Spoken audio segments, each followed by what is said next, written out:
బాబు జగ్జీవన్ రామ్ గురించి తెలుసుకుందాం. ఫ్రెండ్స్, ఎవరైనా నా ఛానల్ని ఫస్ట్ టైం చూస్తున్నట్లయితే లైక్ చేయండి, షేర్ చేయండి, సబ్స్క్రైబ్ చేయండి.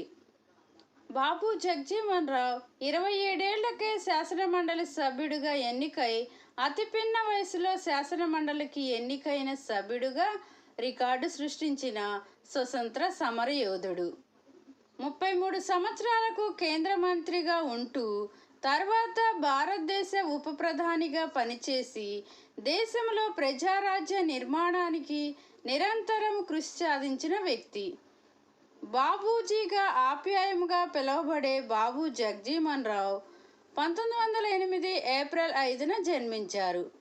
దేశ స్వేచ్ఛ కోసం పోరాడుతూ దేశం స్వయముగా దళిత నాయకుడిగా, సామాజిక సంస్కర్తగా ఆయన చేసిన కృషి అతన్ని ఇతరులకు భిన్నముగా ఉంచింది.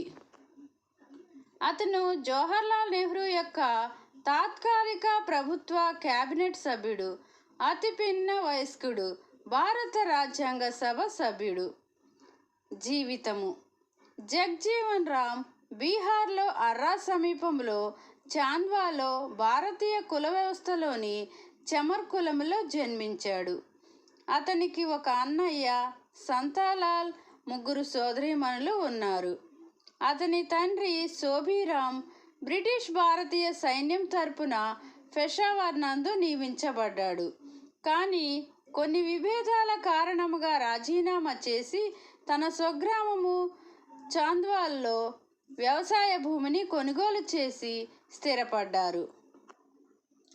జగ్జీవన్ రామ్ చేతిరాతలో బాగా నైపుణ్యం ఉంది. అనేక పుస్తకాలు రాశాడు. జగ్జీవన్ రామ్ 1914లో ప్రాథమిక విద్య స్థానిక పాఠశాలలో అభ్యసించాడు.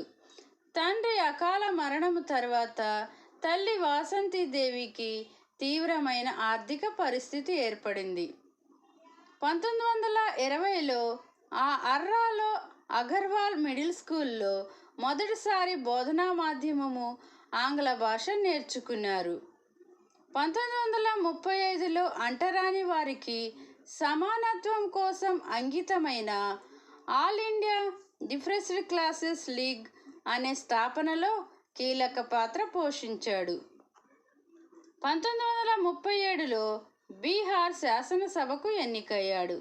తర్వాత గ్రామీణ కార్మిక ఉద్యమాన్ని నిర్వహించాడు. 1991లో భారతదేశం యొక్క తపాలా స్టాంపుపై జగ్జీవన్ రావ్ ఫోటో ఉండేది. భారతదేశ 4వ ఉప ప్రధాన మంత్రి చరణ్ సింగ్తో కలిసి పనిచేశారు. కార్మిక మంత్రిగా భారతదేశం యొక్క మొదటి క్యాబినెట్ మరియు రాజ్యాంగ సభ సభ్యుడు కూడా అయ్యాడు. భారత జాతీయ కాంగ్రెస్ సభ్యునిగా తర్వాత 30 సంవత్సరాలు వివిధ శాఖలలో మంత్రిగా పనిచేశాడు. మరీ ముఖ్యముగా 1971 ఇండోపాక్ యుద్ధంలో భారతదేశానికి రక్షణ మంత్రిగా ఉన్నాడు. దీని ఫలితముగా బంగ్లాదేశ్ ఏర్పడింది. భారతదేశంలో హరిత విప్లవానికి అతని సహకారము మరియు భారతీయ వ్యవసాయాన్ని ఆధునీకరించడము. అతను కేంద్ర వ్యవసాయ మంత్రిగా ఉన్న 2 పదవీ కాలాలలో ముఖ్యముగా 1974 కరువు సమయంలో ఆహార సంక్షోభాన్ని అధిగమించడానికి అదనపు పోర్ట్ఫోలియోను కలిగి ఉండమని కోరినది ఇప్పటికీ గుర్తుండిపోయింది. జగ్జీవన్ భారత ఉప ప్రధానిగా పనిచేశారు.